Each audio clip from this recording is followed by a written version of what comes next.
dengan segala programnya. Mari kita lanjutkan ngaji kita ini pada masih di surat Maryam, ya.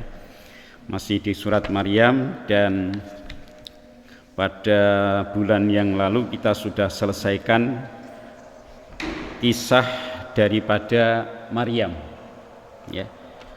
Bagaimana dengan kelahiran Isa bin Maryam, ya, ini memberikan sebuah kehebohan di dalam kehidupan waktu itu, sampai-sampai salah satu riwayat itu mengatakan banyak persepsi, banyak pendapat yang berbeda ketika menanggapi kehadiran Isa bin Maryam. Sampai dikatakan di dalam tafsir Ibnu Katsir ini minimal ada 4 golongan, ya, ada 4 golongan yang mensikapi kehadiran atau kelahiran daripada Isa bin Maryam. Satu golongan ada yang mengatakan dia itu adalah anak jadah. Jadi di antara Bani Israel itu sampai pecah menjadi 4 golongan, mengatakan bahwa Isa itu anak jadah karena apa? Lahir seorang bayi tanpa ayah. Kemudian ada yang mengatakan Isa itu anak Allah, ya. Jadi anaknya Allah karena tidak punya bapak, kemudian bisa lahir, ya anak Allah. Ada yang mengatakan wa tsalitsun tsalatsah, dia adalah di antara salah satu di antara 3 Tuhan, yaitu Tuhan Allah, Tuhan Isa, Tuhan anak ya Isa itu, dan Tuhan ibu Maryam. Itu dianggap tsalitsun tsalatsah. Tapi ada pendapat yang benar, yaitu dari kaum yang beriman, bahwa kelahiran Isa itu adalah sebagai Abdullah wa Rasuluh, jadi sebagai hamba Allah dan Rasulnya. Itulah pendapat yang benar. Dalam satu riwayat, pendapat yang benar inilah yang dimusuhi oleh 3 pendapat yang lain, sehingga diperangi, bahkan dibunuh, ya. Jadi yang mengatakan bahwasanya Isa itu Abdullah wa Rasuluh itu justru diperangi dan dimusuhi oleh mereka yang berpendapat salah tadi.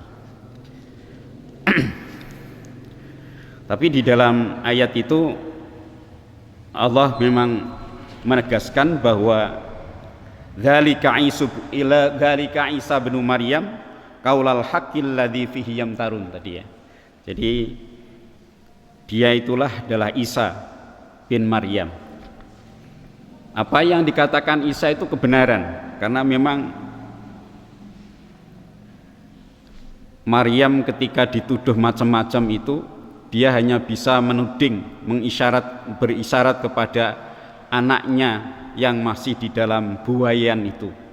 Dan ternyata dengan kehendak dan kudrah daripada Allah, ternyata Isa bisa memberikan kesaksian. Itu pun masih dituduh itu sihir dan lain sebagainya. Jadi memang orang-orang yang enggak beriman itu macam-macamlah alasannya untuk meneguhkan keingkarannya terhadap kebenaran yang ada. Padahal mestinya seorang bayi yang masih dalam buayan bisa memberikan kesaksian dan penjelasan, itu hal yang tentunya menjadi sesuatu dorongan atau motivasi bekal daripada keimanannya, tapi justru mereka menolak, mengingkari.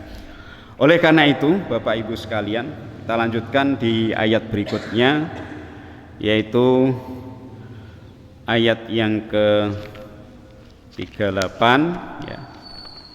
Ayat yang ke-38, betul ini. Surat Maryam.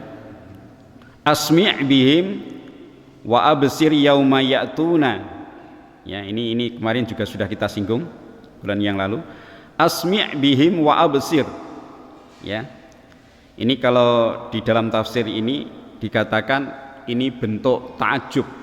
Jadi artinya bukan asmi' dengarkanlah, enggak. Ya.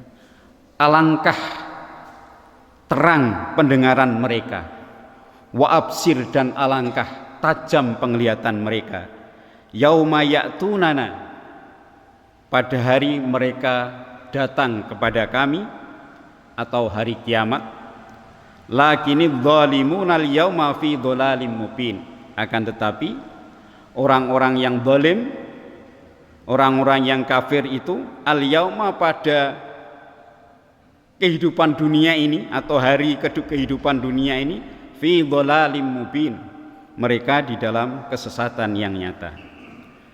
Jadi orang-orang yang ingkar, yang tidak mengakui kebenaran itu, ya, nanti pada hari kiamat kata Allah, mereka penglihatan, pendengarannya itu jadi jelas, tidak ada hambatan. Ya, jadi ibarat orang yang takut apapun yang terjadi, ya. Contoh saja kalau kita sedang ada rasa takut di suatu tempat, ono suara mak gedudek saja itu jengkirat kita, kaget kita. Nah, itu gambarnya orang-orang kafir nanti di hari kiamat seperti itu.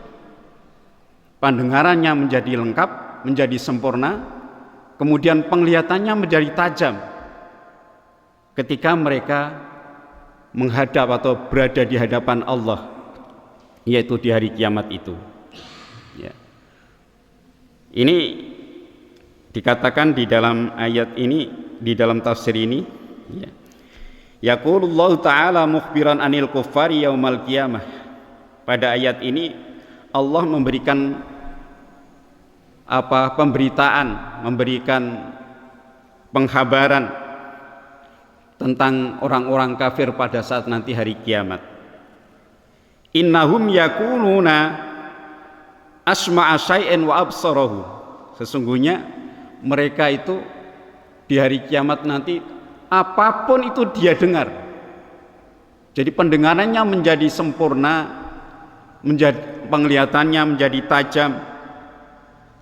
Kama qala Allah Ta'ala, sebagaimana Allah berfirman dalam ayat yang lain, walau taro idil mujrimuna nakisu ru'usihim inda rabbihim rabbana absirna wa sami'na farji'na na'mal salihan inna muqinun. Ini dalam surat As-Sajdah ayat 12 Allah firmankan sebagai penjelasan daripada ayat tadi dalam surat Maryam tadi. Walau taro, dan seandainya engkau melihat, menyaksikan, idil mujrimuna nakisu ru'usahum, ketika orang-orang yang berdosa, orang-orang yang ingkar itu, yang kafir itu, nakisu ru'usahum, mereka menundukkan kepala mereka inda rabbim, di hadapan Allah. Rabbana, sambil berkata, Rabbana, ya Rabb kami, ya Tuhan kami, absorna wa sami'na, berikanlah aku penglihatan. Absorna, kami telah melihat dengan nyata, wasami, dan saya melihat dengan jelas atau mendengar dengan jelas.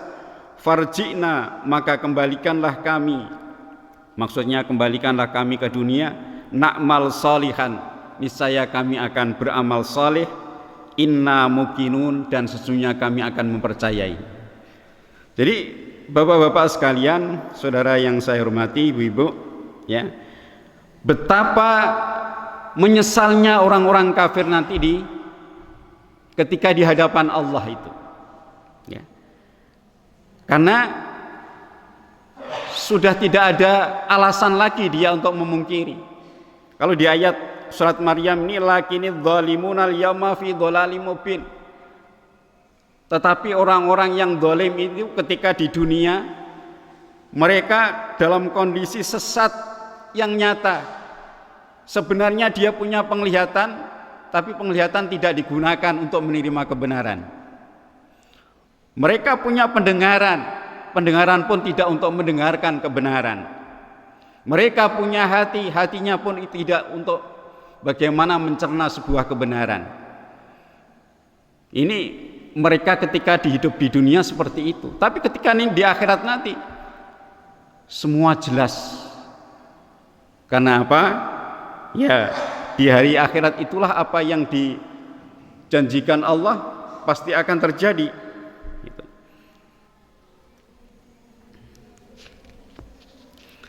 Ayyaquluna dzalika hina la yanfa'uhum wala yajdi anhum syai'a. Jadi di ayat surat As-Sajdah tadi memberikan satu gambaran penyesalan yang mereka lakukan, penyesalan yang mereka rasakan di akhirat nanti, la yanfa'uhum, tidak ada memberikan manfaat sedikit pun bagi mereka. Walau kana hadza qabla mu'ayanatil adab, ya. Walau kana hadza qabla mu'ayanatil adzabi lakana nafi'an lahum wa munqidan min adzabillah. Seandainya penyesalan mereka ini sebelum datangnya azab Allah, sebelum hari kiamat, tentu penyesalan itu akan berguna bagi mereka dan akan menyelamatkan mereka dari azab Allah. Artinya ya ketika kita misal masih di dunia ini, masih hidup ini, seandainya itu yang dilakukan dia ketika masih hidup di dunia, maka penyesalan itu akan berguna, akan bermanfaat dan akan menyelamatkan dia dari neraka. Tapi ketika penyesalan itu ada di akhirat sudah, di hadapan pengadilan Allah, maka tiada guna. Ibarat nasi sudah menjadi bubur, untuk kembali ke nasi nggak bisa. Ya, ini Ibnu Katsir memberikan penjelasan seperti itu. Walihadza qala, oleh karena itu Allah berfirman, asmi bihim wa absir, ay ma asma'hum wa absaruhum. Jadi betapa terangnya pendengaran mereka dan betapa tajamnya penglihatan mereka setelah berada di pengadilan Allah ini.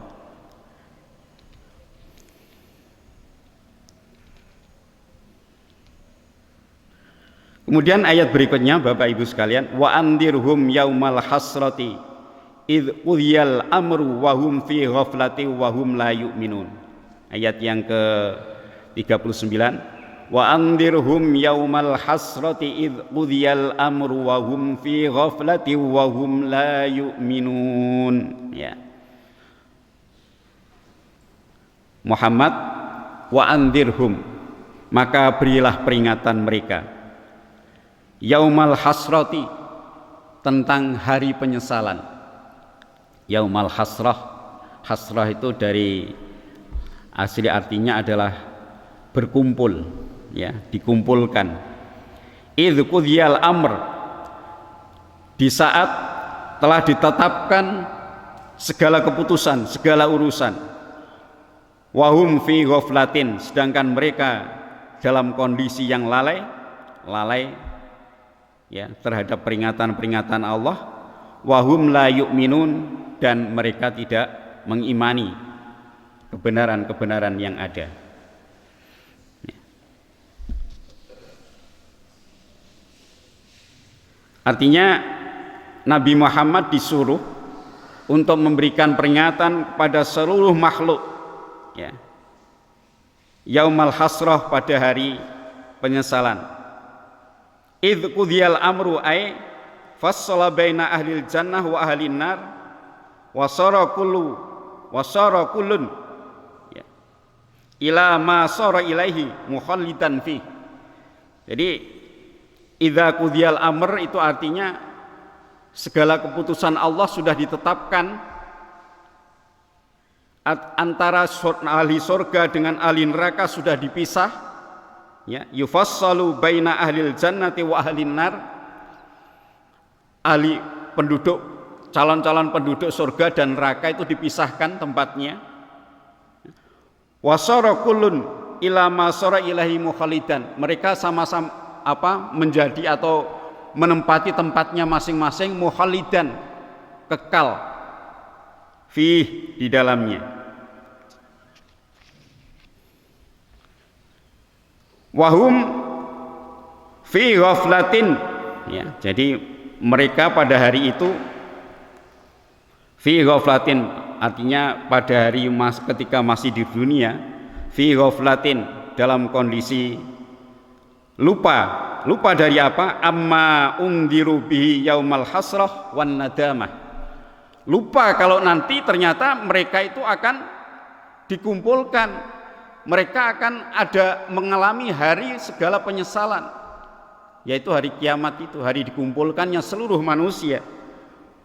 Mereka lalai terhadap hari ini, hari yang dikatakan oleh Allah dengan yaumal hasrah. Wahum la yu'minun, dan mereka tidak membenarkan apa yang dikatakan Allah itu. Bapak Ibu sekalian, ayat ini ada penafsiran dari Ibnu Katsir, mensitir dari salah satu hadis ya. Qala al-Imamu Ahmad haddatsana Muhammad ibn Ubaid haddatsana al-A'mash an Abi Shalih an Abi Sa'id qala Rasulullah sallallahu alaihi wasallam idza dakhala ahlul jannatil jannata, apabila penduduk surga itu sudah dimasukkan ke dalam surga, wa ahlun narin naro, dan penduduk neraka itu dimasukkan ke dalam neraka, yuja'u bil mauti ka'annahu kabsun amlah fayuqafu bainal jannati wan nar, maka akan didatangkan kematian itu dalam bentuk domba yang berbulu putih. Ada yang mengatakan domba yang elok ya. Ka'annahu kabsun amlah, seolah-olah kematian itu digambarkan bentuk oleh Allah seperti domba yang berbulu putih. Fayuqafu bainal jannati wan nar, kemudian ditempatkan antara penghuni surga dengan penghuni neraka. Fayuqalu, maka ditanyakan ya, ada pemanggil yang bertanya, ya ahlal jannati hal ta'rifuna hadza, wahai penduduk surga, apakah kalian kenal ini, kenal dengan kambing domba yang berbulu putih ini? Qala, maka penduduk surga pun juga menjawab,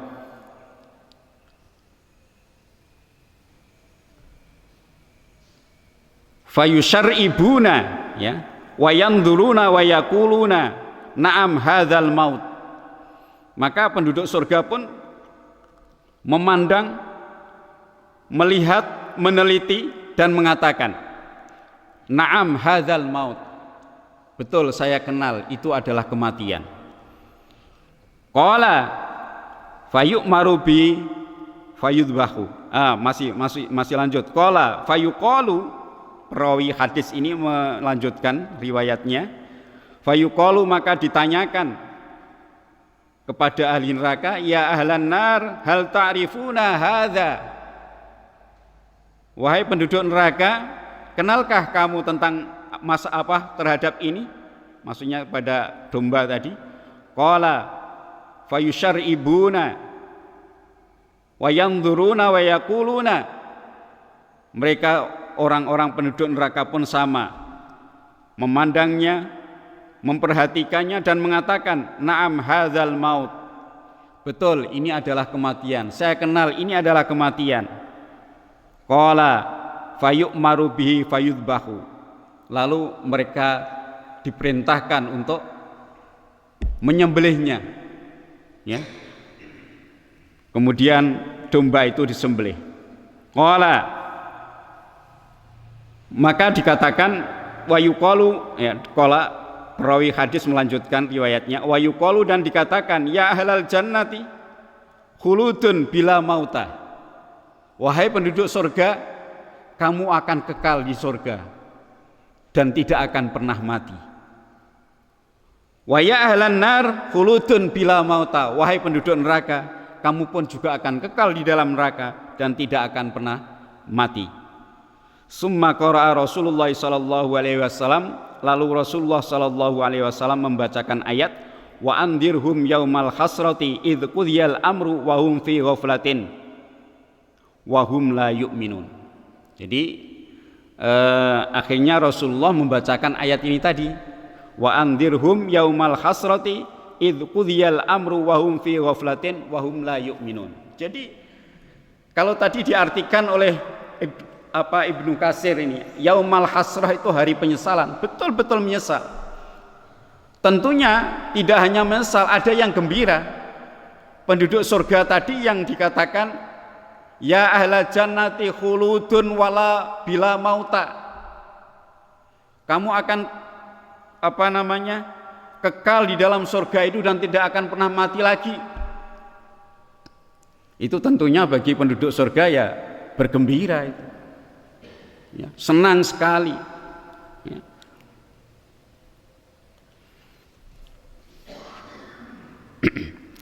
Wa asarabi, apalagi sebaliknya orang penduduk neraka ini tentunya penyesalanlah yang sangat, ya. Jadi yang dirasakan adalah menyesal. Kenapa? Seperti yang digambarkan dalam ayat surah As-Sajdah tadi, ya. Kenapa dulu saya kok ya enggak mau beriman, ya. Baru sekarang dia menyadari bahwa ada kesalahan besar dalam kehidupannya dulu, sehingga sampai mengharapkan bagaimana kalau kami dikembalikan. Tentu na'mal sholihan, tentu kami akan berbuat soleh, inna muqinun, dan sesungguhnya kami pun akan mempercayainya. Jadi ini penyesalan yang tiada berguna.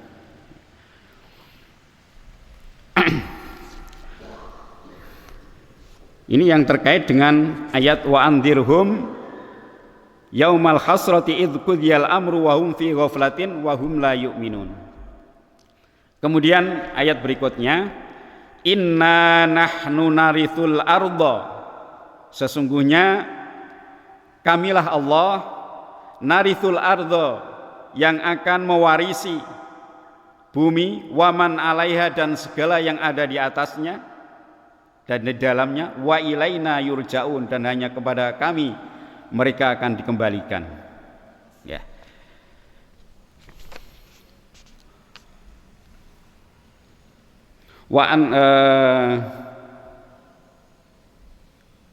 Inna nahnu narithul arda wa man 'alaiha wa ilaina yurja'un.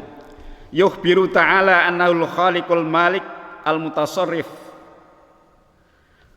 Allah Ta'ala memberikan penjelasan bahwasanya dialah Al-Khaliq, dialah yang menciptakan semua kehidupan ini. Al-Malik, dialah yang memiliki, ya, yang merajai, menguasai kehidupan ini. Al-Mutasarrif, dan dialah yang mengarahkan kehidupan ini. Wa annal khalqa kulluhum yuhlikuna wa yabqa huwa ta'ala wa taqaddas. Semua makhluk akan hancur, akan mati, akan binasa, wayabqa, dan akan tetap kekal, huwa, dia Allah Ta'ala.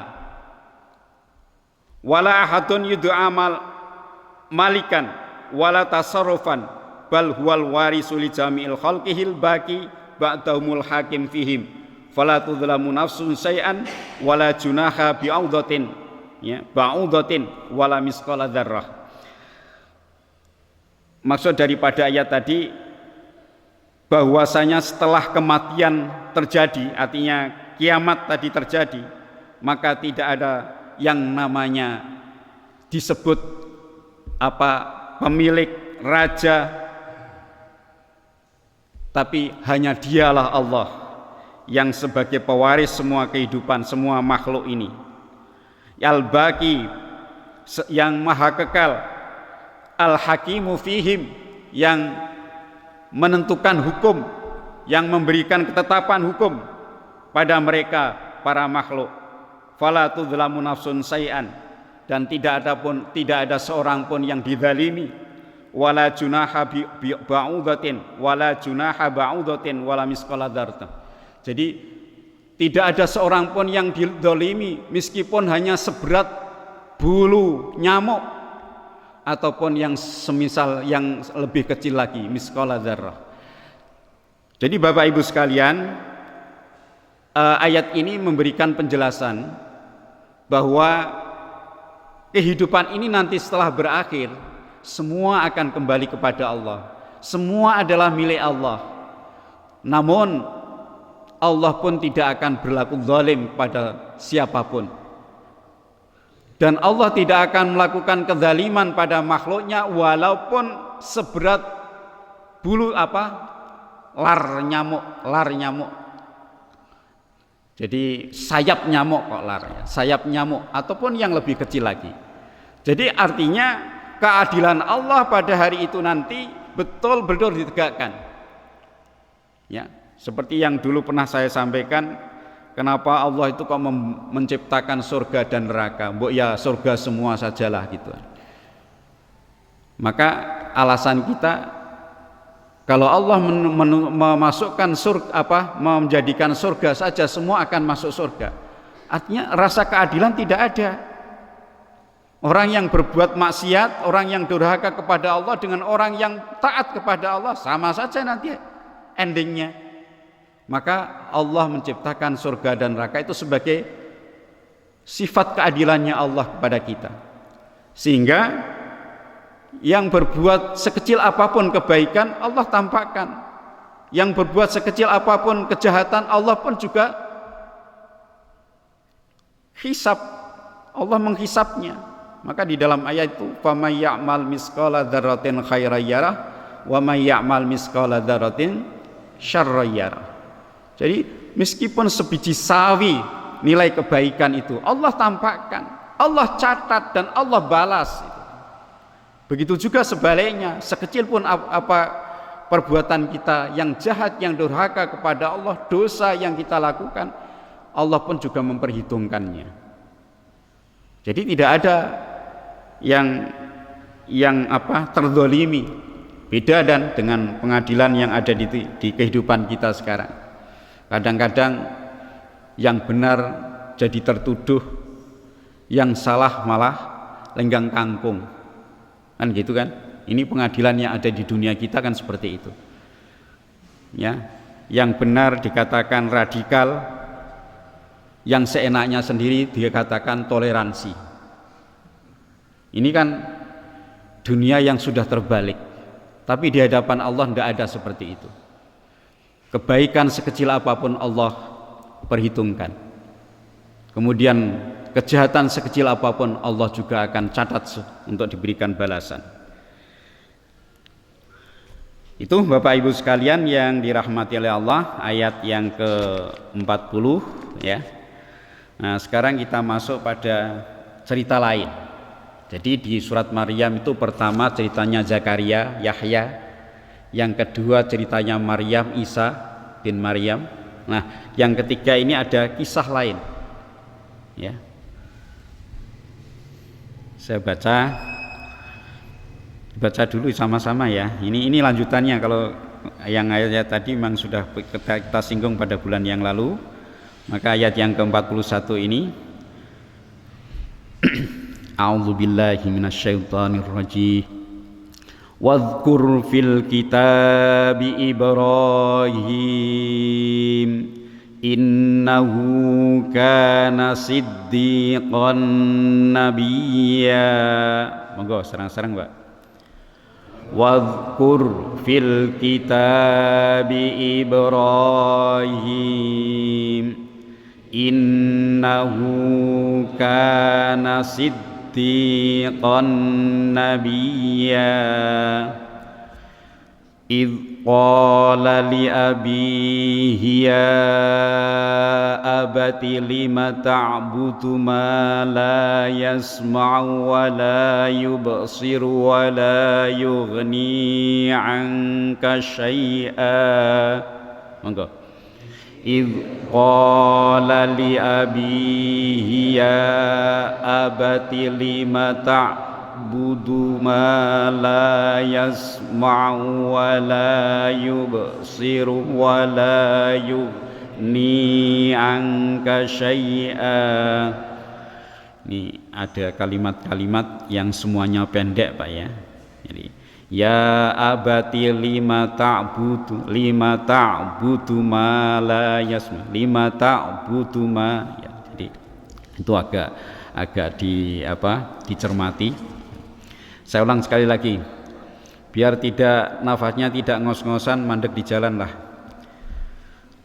Idh qala li abihi ya abati lima ta'budu ma la yasma'u wa la yubsiru wa la yughni 'anka syai'a. Ternyata butuh awalan Pak nafas ini. Kalau enggak tanpa awalan menggeh-menggeh ya. Jadi ambil nafas dulu agak panjang baru mulai. Monggo, sareng-sareng.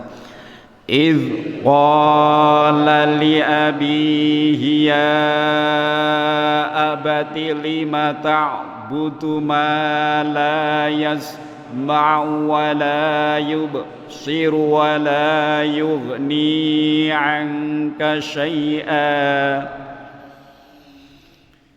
Ya abati inni qad ja'ani minal ilmi ma lam ya'tika fattabi'ni ahdika siratan sawiyya. Monggo. Ya abati inni qad ja'ani minal ilmi ma lam ya'tika fattabi'ni ahdika siratan sawiyya. Ya abati la ta'budis syaitana innasy syaitana kana lirrahmani 'isiyya. Monggo.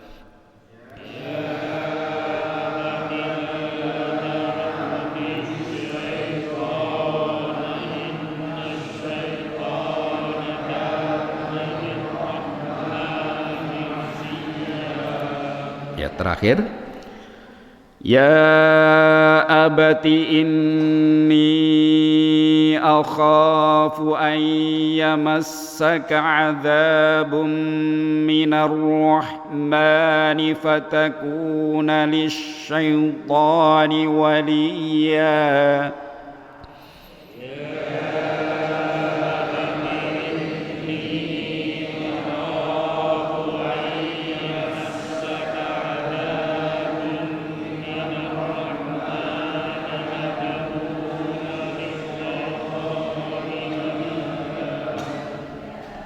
Ya. Pun karena sudah agak siang langsung aja. Wadhkur fil kitab Ibrahim. Wadhkur fil kitab Ibrahim. Innahu kana siddiqan nabiyya. Wadhkur dan sebutlah olehmu Muhammad, atau ya ceritakanlah olehmu Muhammad fil kitabi, di dalam kitab Al-Quran ini, Ibrahima, tentang Ibrahim. Jadi setelah Zakaria, Yahya, Maryam, Isa, sekarang kisah tentang Ibrahim. Innahu, sesungguhnya dia Ibrahim, kana adalah siddiqon, orang yang membenarkan, nabiya, lagi pula seorang nabi. Itu kira-kira terjemahannya seperti itu. Bagaimana tafsirnya? Yaqulu ta'ala li nabiyyi Muhammadin sallallahu alaihi wasallam wadhkur fil kitabi Ibrahim.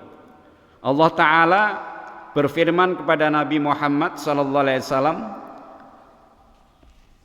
apa? Watslhu ala qaumika haula'il ladzina ya'budunal asnam. Ya. Untuk menceritakan tentang kisahnya Nabi Ibrahim, ada apa di sana? Watslhu ala qaumika haula'il ladzina ya'budunal asnam. Ceritakan kepada kaummu Muhammad, haula'il ladzina ya'budunal asnam, tentang golongan atau orang-orang yang mereka menyembah berhala. Diterkenal nggih, Ibrahim itu kan di antaranya yang fenomenal kan kisahnya, diplomasinya, ya, ketika dia menghancurkan semua berhala, tinggal yang besar saja yang Itu juga ayat Al-Quran yang menceritakan itu. Ya. Jadi ayat ini, kisah tentang Ibrahim ini oleh Allah diperintahkan agar Nabi mengkisahkan kepada kaumnya, kepada umatnya tentang Ibrahim. Kenapa? Karena umatnya Nabi Ibrahim itu adalah orang-orang paganis yang memang ibadahnya adalah dengan cara menyembah berhala. Wadhkur lahum ma kana min khabari Ibrahim Khalilir Rahman. Sebutkan atau ceritakan kepada mereka Muhammad tentang kisah, tentang cerita hidup daripada Ibrahim, ya, Khalilir Rahman. Jadi Ibrahim itu memang mendapatkan predikat dari Allah dengan predikat Khalilullah atau Khalilur Rahman, kekasih Allah. Alladzina hum min dzurriyyatihi wa yad'una annahum ala millatihi. Alladzina hum min dzurriyyatihi, yaitu orang-orang atau mereka termasuk dari keturunannya, wa yad'una annahum ala millatihi, yang mereka mengakui si annahum ala millatih, mereka berjalan di atas millahnya Ibrahim. Wa qad kana siddiqan nabiyyam ma'a abihi.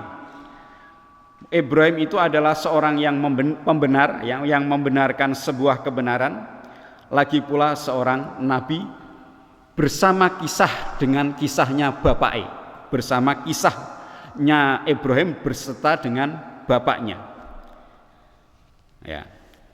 Kaifa nahahu an ibadatil asnam, bagaimana Ibrahim itu mencegah, melarang untuk beribadah, menyembah berhala-berhala.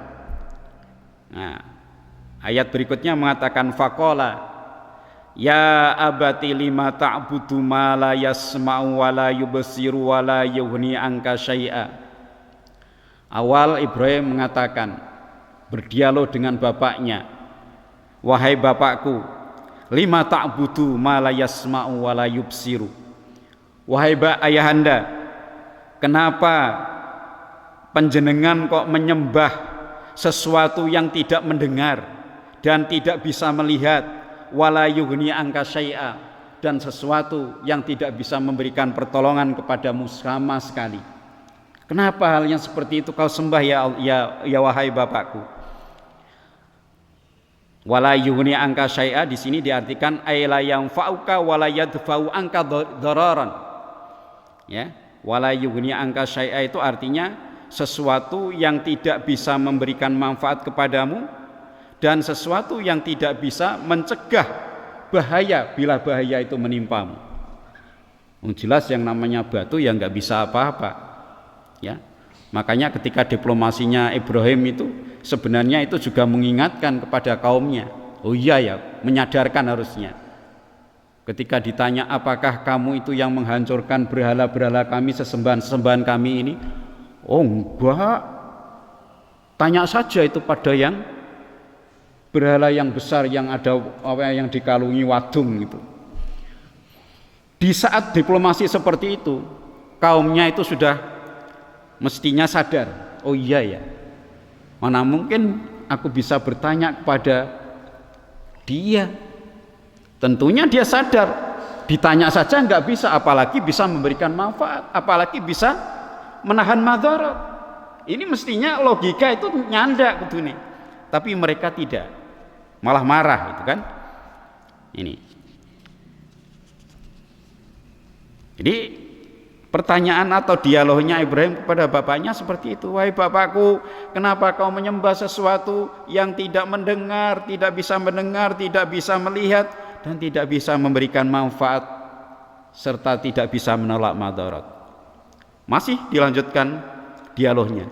Ya abati, wahai bapakku, inni qad ja'ani, ya, inni qad ja'ani minal ilmi. Wahai bapakku, sesungguhnya aku telah diberikan sebagian dari ilmu. malam ya'tika, sesuatu ilmu yang tidak diberikan kepada engkau. Fattabi'ni ahdika siratan sawiyya, maka ikutilah aku. Ini dakwah pertama kepada keluarga Ibrahim, ya, kepada bapaknya. Karena bapaknya Azar itu dalam kisah itu dikatakan dia adalah justru pemahat apa? Berhala. Yang pembuat berhala ya bapaknya itu. Ya. Fattabi'ni, maka ikutilah aku, ahdika siratan sawiyya, maka akan aku tunjukkan jalan yang lurus, jalan yang benar, cara ibadah yang benar. Begitu ya. Masih dilanjutkan, ya abati la ta'budis syaitan, wahai bapakku, janganlah engkau menyembah syaitan.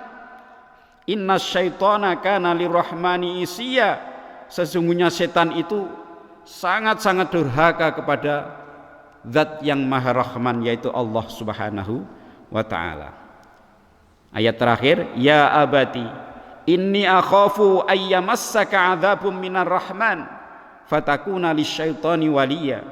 Wahai bapakku, sesungguhnya aku khawatir kalau nanti panjenengan itu akan apa ya, terkena ayyamassaka, akan tersentuh, ya, engkau akan tersentuh adzabun, siksa minar rahmani, dari zat yang maha rahman. Fatakuna lisyaitani waliya, maka kalau kau berterus seperti itu, maka engkau akan menjadi temannya syaitan. Ini terjemahan dari ayat itu, ya.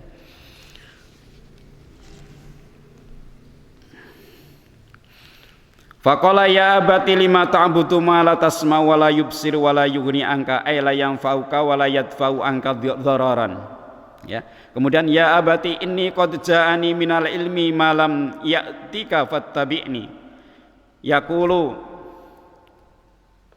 berkata Ibrahim, wa in kuntu min sulbika wa tara anni asgharu minka la anni waladuka fa'lam anni qad ittala'tu minal ilmi minallahi ala ma lam ta'lamhu anta walat tala'tu alaihi wala ja'aka ba'd wala tala'ta alaihi ittala'ta alaihi wala ja'aka ba'd. Ya. Ya abati ini qad ja'ani minal ilmi ma lam ya'ti fattabi'ni, artinya di dalam syarah tafsir ini, wa in kuntu min sulbika, wahai bapakku, sesungguhnya walaupun aku ini dilahirkan olehmu, artinya menjadi keturunanmu, wa tara anni aswaru minka, dan engkau melihat kenyataannya saya itu lebih kecil, lebih muda daripada engkau, ya, li anni waladuka, karena aku ini putramu. Ora ana putra lebih tua kan. Nah, putra kandung kan tidak ada yang lebih tua, Pak ya. Putra kandung mesti lebih muda. Ya. Fa'lam anni qad ittala'tu minal ilmi. Ketahuilah wahai bapakku, sesungguhnya aku telah diperlihatkan sebagian dari ilmu dari Allah. Ala ma lam ta'lamhu anta. Ilmu yang belum pernah diajarkan oleh Allah kepadamu. Ya. Dan ilmu yang belum pernah diberikan kepadamu. Jadi ketika Ibrahim di awal dakwahnya kepada bapaknya ini berusaha untuk menyadarkan pada ayahandanya, dia mengaku bahwa jalan hidup itu sudah kami temukan dari petunjuk Allah, maka ikutilah aku, fattabi'ni, maka ikutilah aku, ya. Karena apa? Jalan petunjuk yang diberikan oleh, yang didapatkan oleh Nabi Ibrahim itu adalah minallah, dari Allah, ya. Maka dia mengajak pada ayahnya, ikuti aku, karena selama ini ayahanda itu melakukan sesuatu yang salah, sesuatu yang enggak masuk akal, sesuatu yang sesat, kan gitu ya. Maka sekarang anakmu sudah mendapatkan wahyu, mendapatkan pengajaran dari Allah, maka ikutilah aku. Ahdika siratan sawiya, kalau kamu mau mengikuti aku, pasti akan kami tunjukkan jalan yang lurus. Ay tariqan mustaqiman musilan ila nailil matlub wan najata minal marhub.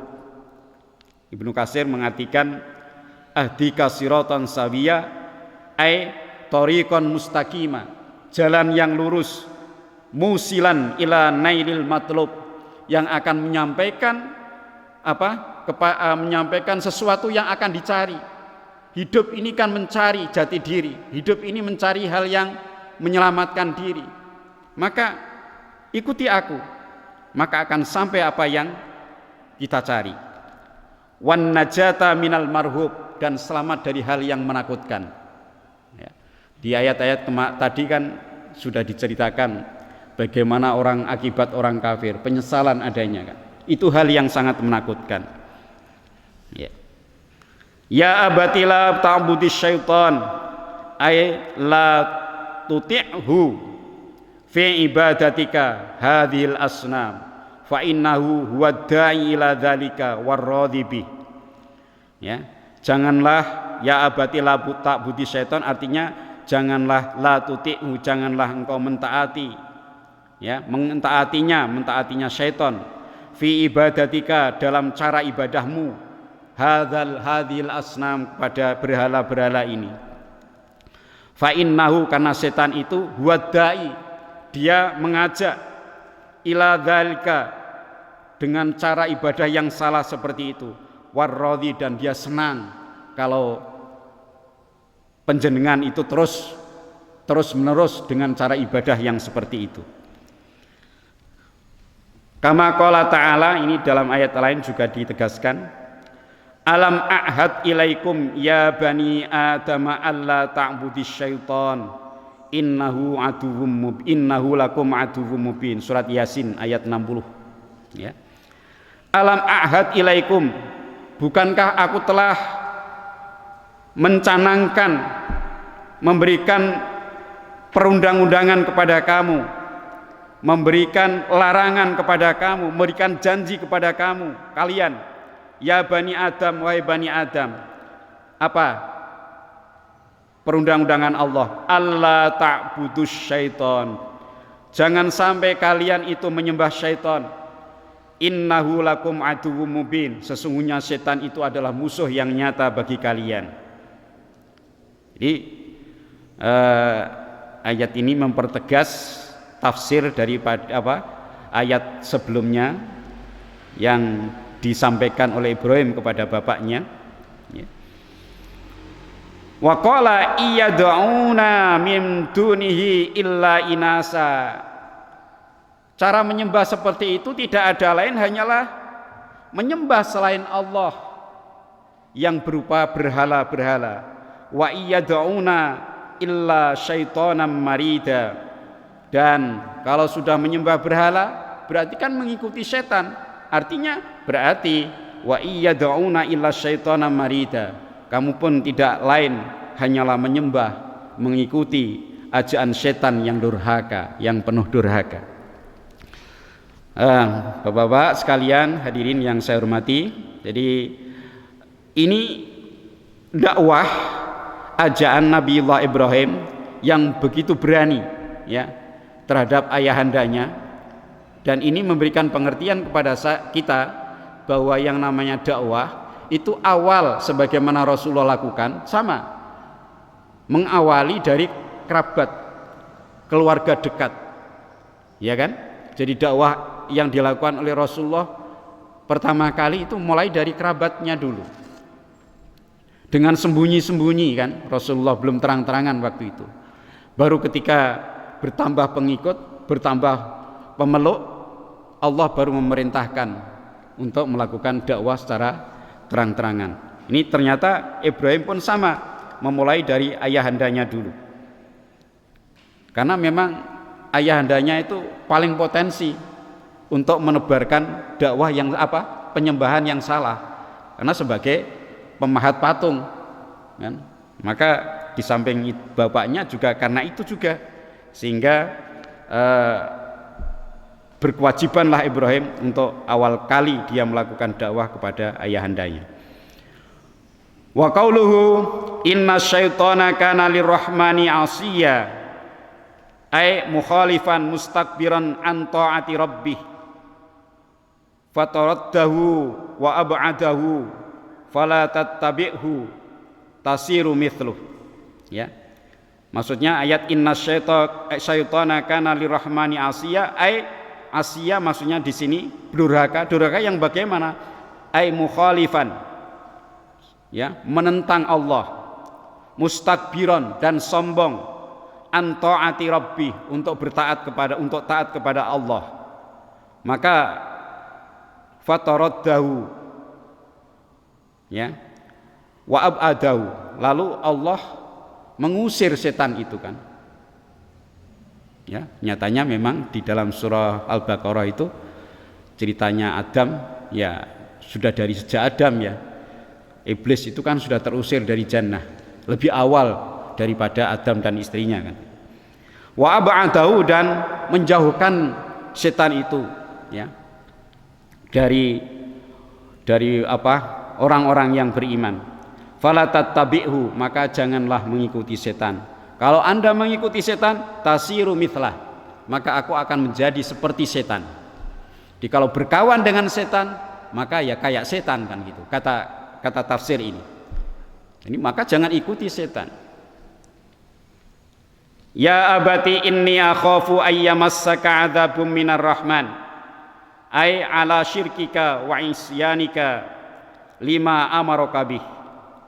Wahai bapakku, sesungguhnya aku khawatir, ya, kalau Anda akan tertimpa azab dari Zat yang Maha Rahman disebabkan oleh kemusyrikanmu, kesyirikanmu, kemudian kedurhakaanmu terhadap apa yang diperintahkan oleh Allah. Jadi Allah menyembah hanya kepada Allah, tapi mereka malah menyembah patung-patung dan lain sebagainya.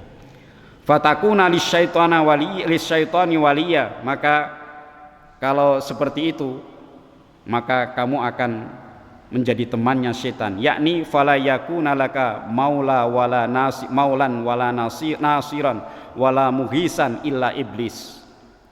Kalau kamu tetap berteman dengan setan, maka kamu tidak akan ada yang menolong, pelindung tidak akan ada yang melindungi, dan tidak ada yang menolong, dan tidak ada yang menjamin, menggaransi.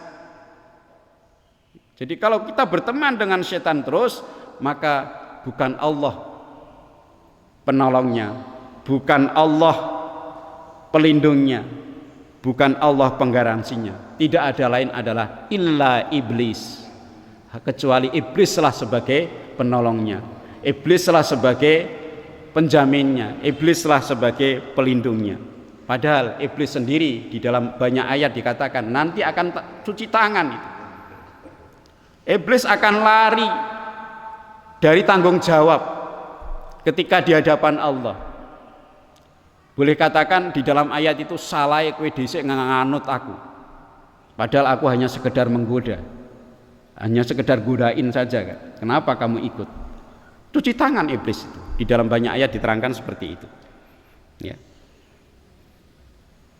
Kama walaisa ilaihi wala ila ghairi minal amri syai'un. Jadi si iblis itu tidak akan bisa punya rasa tanggung jawab ataupun yang lain. Bal ittiba'uka lahu mujibu liihatatil adzabibik. Bahkan kalau kamu mengikuti terus iblis atau mengikuti terus setan-setan itu, maka akan menjadikan kau terjerumus ke dalam azab Allah. Kama qala ta'ala, tallahi laqad arsalna ila umamin min qablika fazayyana lahumus syaitanu a'malahum fahuwa waliyuhumul yauma walahum adzabun alim. Ya, surat An-Nahl ayat 63. Ini juga memberikan penguatan. Tallahi, demi Allah, laqad arsalna, sungguh aku atau kami Allah telah mengutus ila umamin, pada umat-umat min qablika, sebelum kamu Muhammad. Fazayyana lahumus syaitan, maka mereka tergoda oleh syaitan. Fazayyana, maka menggoda, menghiasi ya amal perbuatan setan itu, lahum kada mereka, a'malahum, amal-amal mereka. Fahuwa waliyuhumul yauma walahum adzabun alim, dan dialah yang akan menjadi pelindung pada hari ini, pada hari kiamat ini. Walahum adzabun alim, tapi enggak bisa melindungi apapun mereka semuanya, baik setan maupun yang berteman dengan setan itu, semuanya akan mendapatkan siksa yang pedih. Ini Bapak Ibu sekalian 5 ayat dalam surah Maryam yang berkisah tentang Ibrahim alaihissalam ketika masih ada terusannya, nanti masih ada 3 ayat ya, masih panjang masih. Jadi masih ada 5 ayat lagi di dalam surah Maryam ini yang mengkisahkan tentang Nabiullah Ibrahim alaihissalam. Jadi bisa kita ambil makna dan hikmah ibrah bagi kita semuanya dari ayat ini Bapak Ibu sekalian, bahwa keberanian untuk membenarkan sebuah kebenaran itu memang butuh sebuah keimanan, terutama dalam era yang mungkin Ustadz Afrikan sering mengatakan era zaman yang penuh dengan fitnah ini. Untuk mengakui sebuah kebenaran itu ternyata berat, tidak gampang. Lebih-lebih seseorang yang dalam satu sistem, yang di dalam sistem itu bukan semuanya yang benar. Ini berat sekali. Ibrahim berani, dialah dikatakan oleh Allah siddiqon, membenarkan kebenaran. Ini. Kemudian yang namanya keberanian untuk mendakwahkan kebenaran itu, yang pertama adalah pada keluarga terdekat kita. Ya, barangkali Bapak Ibu masih ada di antara keluarga terdekat kita yang masih bergelimang dengan sebuah kesalahan, bergelimang dengan sebuah kesyirikan. Ini ada tugas dan kewajiban kita untuk menyampaikan kebenaran itu kepada mereka. Tanpa harus pakai target. Yang namanya dakwah itu enggak harus ditarget. Tablik menyampaikan kebenaran itu ya sampaikan saja. Jadi nggak usah mentarget diri. Nanti kalau ditarget diri, targetnya nggak nyampe, kecewa nanti. Udah sampaikan, terus disampaikan dan disampaikan begitu. Kan Allah sendiri di dalam ayat itu menyampaikan Rasulullah itu tidak ada lain kecuali hanya bertablik, menyampaikan kebenaran. Urusan mendapat hidayah, nganut atau tidak itu urusan Allah, bukan urusan kita. Tugas kita itu menyampaikan kebenaran. Ini.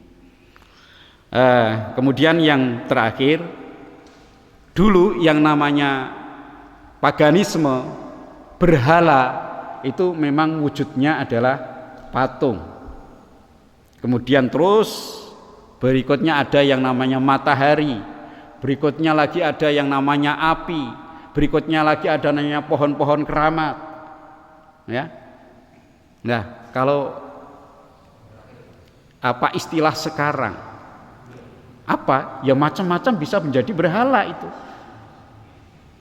Jabatan, Pak, itu bisa menjadi berhala juga. Ketika kita meraih jabatan itu dengan cara yang salah, dengan cara yang kotor. Menambah jumlah biting umpamanya dengan cara kolusi, itu cara kotor. Kalau itu sudah menjadi berhala jabatan itu. Harta kekayaan pun sama, akan bisa menjadi berhala kita manakala cara kita meraih harta itu pun dengan cara yang tidak benar, yang tidak halal. Artinya kita memberhalakan harta. Ya. Sampai nafsu kita pun juga akan menjadi berhala, bisa menjadi berhala kita ketika kita hidup ini hanya mengikuti hawa nafsu, tidak mengikuti kebenaran dari Allah Subhanahu wa ta'ala. Ini barangkali yang bisa kita ambil, dan tentunya akibat daripada pemberhalaan atau menyekutukan Allah dengan segala sesuatu yang ada ini, akibatnya pun sama. Ancaman azab Allah itu kepada siapapun. Okay. Na'udzubillah min dzalik. Mungkin ini yang bisa kami simpulkan dari ayat-ayat yang kita baca barusan, ayat 5 ayat tadi. Mudah-mudahan memberikan peringatan kepada kita dan berhati-hati kita tentunya dalam melangkah dan mengarungi kehidupan ini yang penuh dengan fitnah akhir zaman, ya. Segala sesuatu akan menjadi fitnah kehidupan kita, ya. Oleh karena itu kita harus hati-hati dan terus iman kita ini harus selalu dikawal, ya. Jangan sampai iman ini terkotori dengan hal-hal yang merusak keimanan kita. Harus kita kawal terus, kita waspadai, kita cermati. Ketika kita ngomong, kita emosi, betulkah saya emosi ini tidak karena hawa nafsu? itu memang nek dicermati ya sampai di situ. Kita nesu marah ini kira-kira masuk enggak mengikuti hawa nafsu ataukah nafsunya dalam hal yang benar, kan? Jadi harus semata-mata karena mampu marah akhirnya marah. Padahal Rasulullah SAW mengatakan orang yang paling kuat itu bukan orang yang kuat gelut, berani gelut, ya. Tapi orang yang paling kuat itu adalah orang yang bisa menahan nafsunya ketika marah. Rasulullah mengatakan seperti itu. Bukan hanya sekedar marah, menahan marah, tapi ketika dia bisa berkesempatan untuk marah. Ini naudzubillah. Kita sangat sulit itu. Kadang-kadang kita itu terberongot nafsu kita sehingga ya nek wis nafsu menjadi motivasi, menjadi nahkodanya, maka yang keluar adalah sumpah serapah. Diksi yang keluar itu pun juga diksi yang kasar, diksi yang enggak santun. Nah ini udah, itu sebagai tambahan saja. Jadi bisa kita jabarkan lebih jauh lagi sehingga kita akan lebih ekstra hati-hati terhadap kehidupan ini, ya. Billahi hidayah, nasrun minallah wa fathun qarib wa basyiril mu'minin. Wassalamualaikum warahmatullahi wabarakatuh. Mari kita akhiri dengan doa kafaratul majlis. Bismillahirrahmanirrahim. Subhanakallahumma wa bihamdika asyhadu an la ilaha illa anta astaghfiruka wa atubu ilaik. Walhamdulillahirabbil alamin. Wassalamualaikum warahmatullahi wabarakatuh.